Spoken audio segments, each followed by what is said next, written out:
aguardar um pouco. Está carregando ainda mais.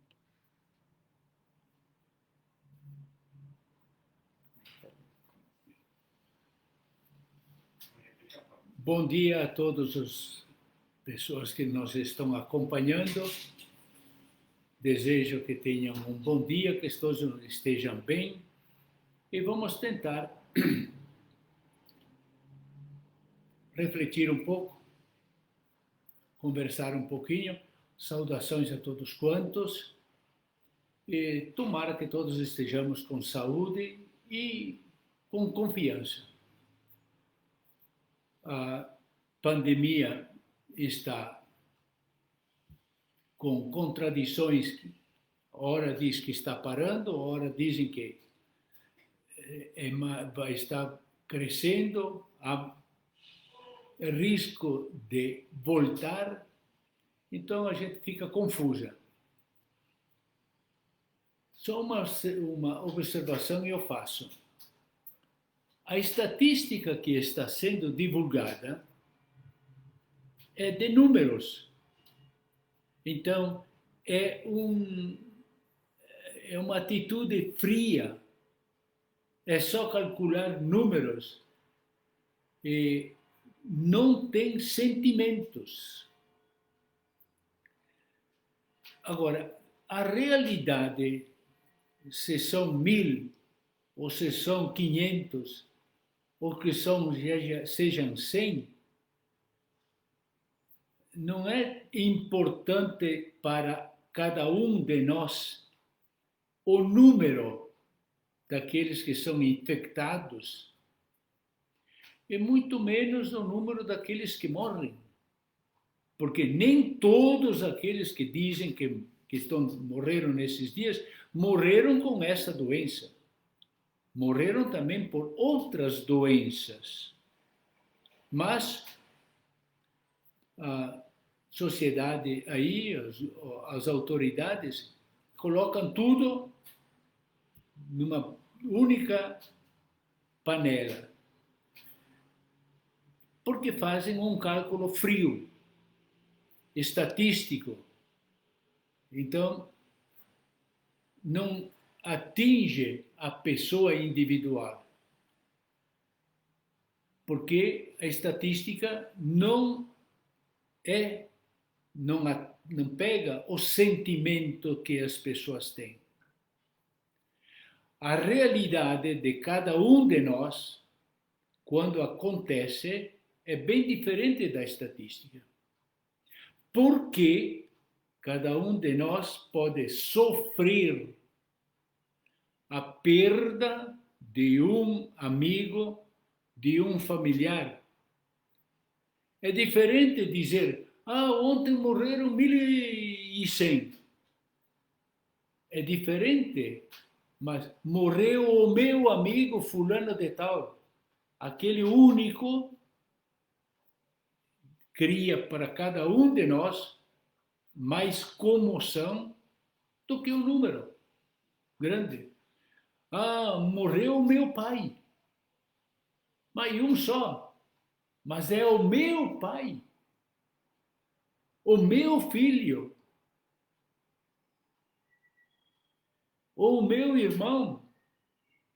Há muita diferença, então, na nossa situação entre o sofrimento individual de cada um de nós, daquilo que é simplesmente uma constatação de um número. Assim também, além de termos esta situação diferente, no nosso sentir, no nosso magoar, no nosso sofrimento, há também o problema de consequência da pandemia. O tanto de desemprego que está criando ou ameaça de criar. O número de desempregados é 10.000, 13.000, 23.000. O número é frio, não comove. Agora, quando é a realidade, na constatação da realidade, aí é diferente. a angústia da família pelo desemprego, do indivíduo desempregado, a angústia pelos problemas que traz para a família, como manter, como pagar as contas, como subsistir. Então, a realidade de cada um é que faz a diferença, não apenas a estatística. Então, há 12 mil desempregados, mas são aqueles que sofrem. O problema é que sentem muito mais, porque o número é frio, não comove. Sim e não, uma virada de cabeça. Mas aquele único que está sentindo o desemprego e esse está na angústia, este sofre. Então, é desta sensibilidade de participar emotivamente é que vem a solidariedade. Quem se comove quer consolar. E então quer também amparar. Daí vem a solidariedade, que comove, que consola, que cria fraternidade, gera esperança.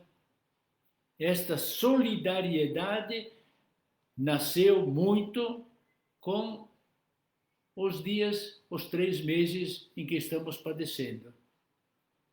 Pensamos não apenas na nossa situação individual. E aqueles que estão com os problemas, como podem se virar? Como levam adiante as famílias? Qual será o futuro deles? Então, todos estes sofrimentos individuais é que criam para a solidariedade para com as pessoas. E essa solidariedade, pelo que pouco que eu posso saber, está se enraizando e também foi bastante grande, aumentada o interesse pela situação do outro. Não apenas a minha, não apenas uma coisa social. O indivíduo que sofre.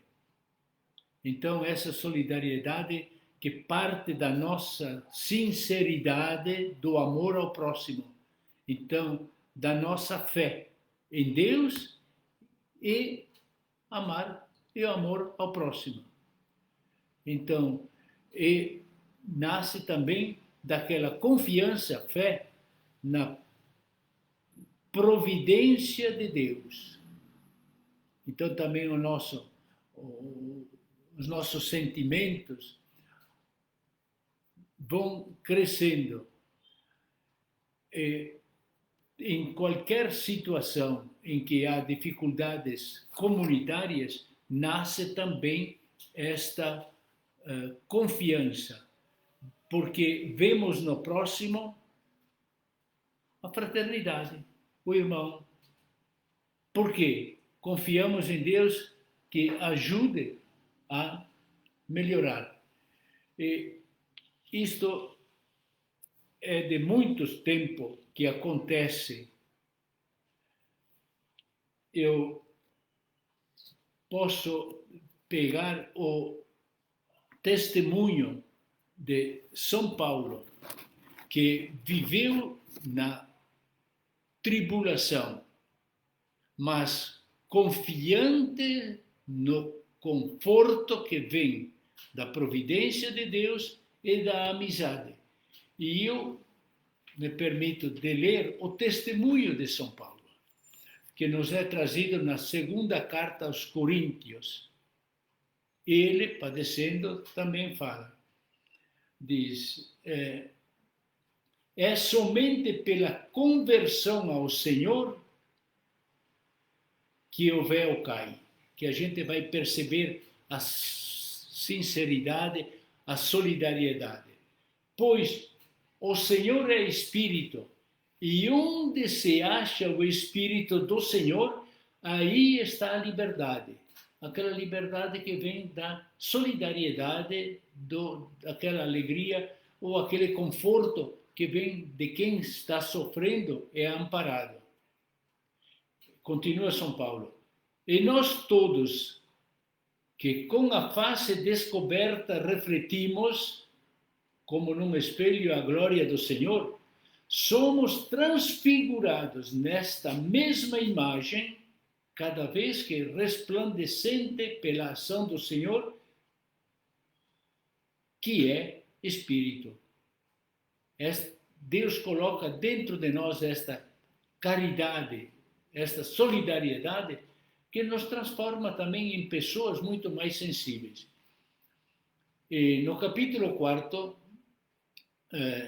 São Paulo, da segunda carta aos Coríntios, São Paulo nos diz o seguinte: por isto, já que por misericórdia fomos revestidos de tal ministério, aquele de amparar, de ensinar, de ser apóstolo, não perdemos a coragem, embora todas as tribulações, revestidos do ministério, não perdemos a coragem. Dissemos não aos procedimentos secretos e vergonhosos. Procedemos sem astúcia e não falsificamos a palavra de Deus. No nosso mundo hoje, para mostrar serviço, etc., se falsificam também as verdades. Nós não falsificamos a palavra de Deus. Muito ao contrário, pela manifestação da verdade, recomendamos-nos a consciência de cada homem diante de Deus. Por conseguinte, se o nosso evangelho permanece velado, está velado para aqueles que se perdem. Para os incrédulos, dos quais o Deus deste mundo obscureceu a inteligência, onde colocaram apenas, trocaram a Deus pelos ídolos modernos, o dinheiro, os prazeres, cargos, posses, fama, etc., né? E São Paulo diz, os incrédulos, os quais o Deus deste mundo obscureceu a inteligência, a fim de não brilhar a luz do Evangelho, a glória de Cristo, que é a imagem de Deus misericordioso, que nos pede a fraternidade.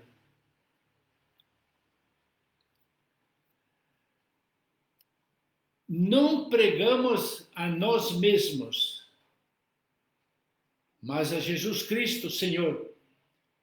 São Paulo não olha a sua vantagem, mas o apoio, a conversão, a salvação daqueles a quem se dirige. Quanto a nós mesmos, apresentamos-nos como vossos servos, por causa de Jesus. Servo. Porquanto Deus que disse, do meio das trevas brilhe a luz. No meio da dor, no meio do egoísmo, no meio das dificuldades, que vem a esperança. Foi Ele mesmo, Deus, quem reluziu em nossos corações para fazer brilhar o conhecimento da sua glória que resplandece na face de Cristo. Foi fácil para Paulo fazer o seu apostolado, como é fácil para nós enfrentar a pandemia, Nem para Paulo e nem para nós era fácil. E de fato Paulo confessa. Nós temos a esperança de ir adiante.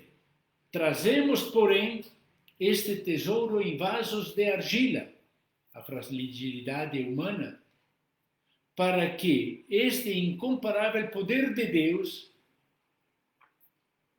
e não de nós, é Deus que dá fortaleza e que nos ensina e que nos dá coragem nesses dias, não tanto as nossas capacidades.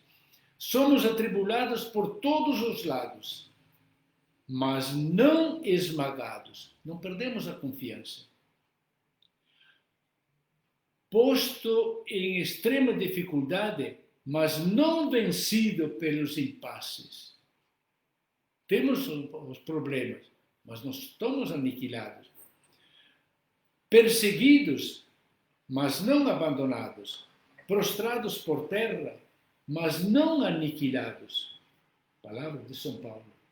Incessantemente, por toda parte, trazemos em nosso corpo a agonia de Jesus, a fim de que a vida de Jesus seja também manifestada no nosso corpo. Nós estamos dispostos a carregar também a nossa cruz, dentro da dificuldade. Com efeito, nós, embora vivamos, como sempre, entregues à morte por causa de Jesus, a fim de que também a vida de Jesus seja manifestada em nossa carne mortal. O exemplo que damos de fraternidade e de solidariedade, o amor ao próximo, aí manifesta a nossa virtude.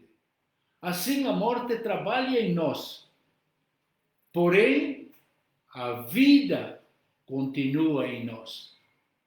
Nós podemos ter a tribulação, mas não nos abatemos.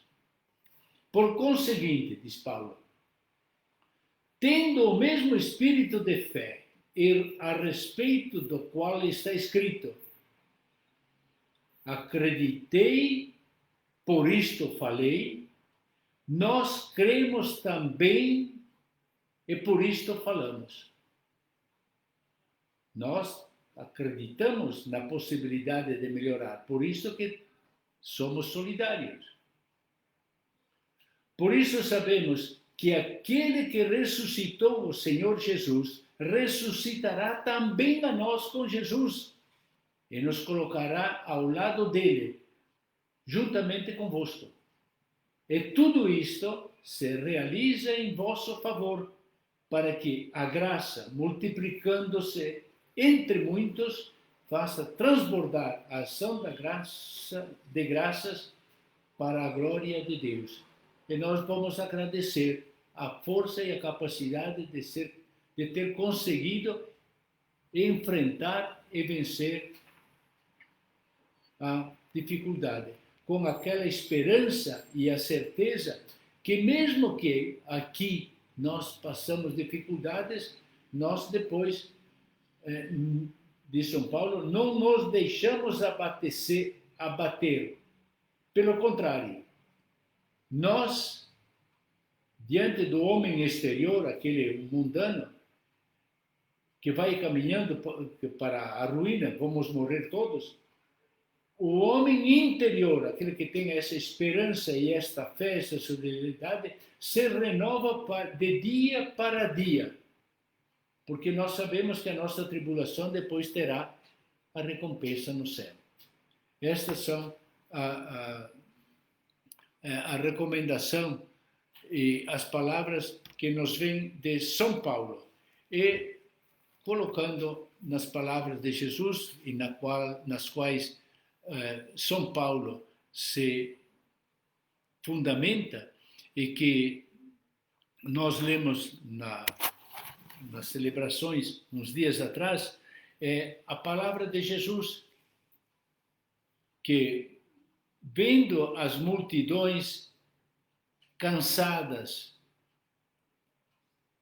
e com dificuldade, Jesus diz à multidão, e isso nós lemos no Evangelho de São Mateus, no capítulo 11, versículo 28 em diante. o convite de Jesus que nos deixa na dificuldade, mas não nos abandona. Não nos abandona. Diz Jesus: vinde a mim todos os que estáis cansados, sob o peso do vosso fardo, e eu vos darei descanso. Todos nós estamos cansados da reclusão. E Jesus continua: tomai sobre vós o meu jugo, a dificuldade, e aprendei de mim, porque sou manso e humilde de coração. Aprender de Jesus, que tomou também a cruz, a missão, embora contrariado, sofrido, humilhado. Então, porque sou manso e humilde de coração, e encontrareis descanso em vossas almas, pois o meu jugo é suave, o meu fardo é leve. Quem tem confiança e fé em Deus, então tem esta serenidade de enfrentar as dificuldades. Então, a força da fé, deste convite de Jesus, e o exemplo e o conselho de São Paulo, a análise que ele faz, sejam a nossa força que nos dê serenidade também dentro da faculdade, da dificuldade. Vamos sentir o problema, sentir muitas vezes as dificuldades, seja de mortes de amigos, perda de familiares, dificuldades que virão pela manutenção e pelo desemprego, que virão dificuldades, mas não percamos a confiança. Tenhamos a força da fé, e esta força da providência de Deus e do convite de Jesus: vinde a mim vós todos que estáis cansados e atribulados, esta confiança seja a nossa serenidade. Não digo que não temos problemas, que não temos sofrimentos, que temos a tentação de desanimar, de nos revoltar, mas vamos ter a coragem de carregar também a nossa cruz, como Jesus soube carregar. Então, procurar de raciocinar. E do raciocínio, vamos também ter a confiança de que nada dura para sempre. E então, um dia irá também acabar a nossa problemática. Então, vamos sentir, sim, vamos raciocinar e vamos confiar. Então, para que Deus nos ajude e nós olhemos a proteção de Jesus, de Deus, que Deus nos cuida, então, termino as palavras que são não minhas, tantas, mas de São Paulo e de Jesus, aquelas que eu pude ler, que é melhor, e vamos então colocar-nos, olhar para Deus como um Pai, que Ele nos ensinou a dizer, olhar para Deus, para Pai, com aquela confiança.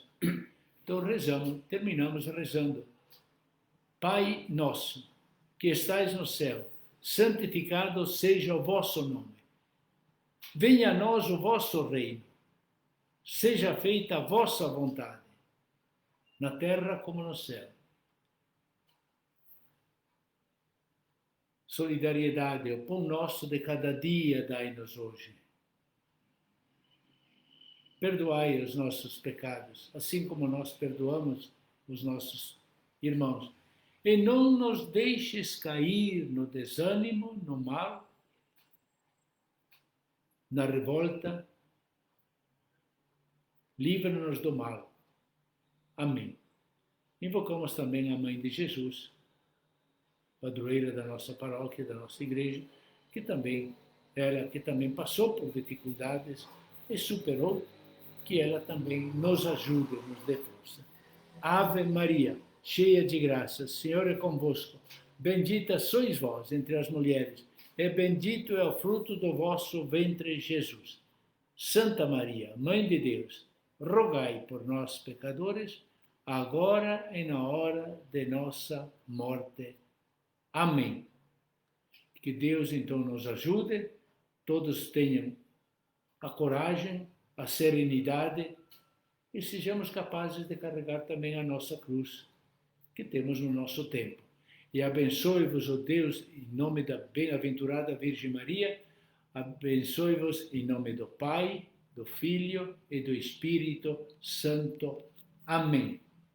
A todos um bom dia, coragem e obrigado se tiveram a paciência de ouvir.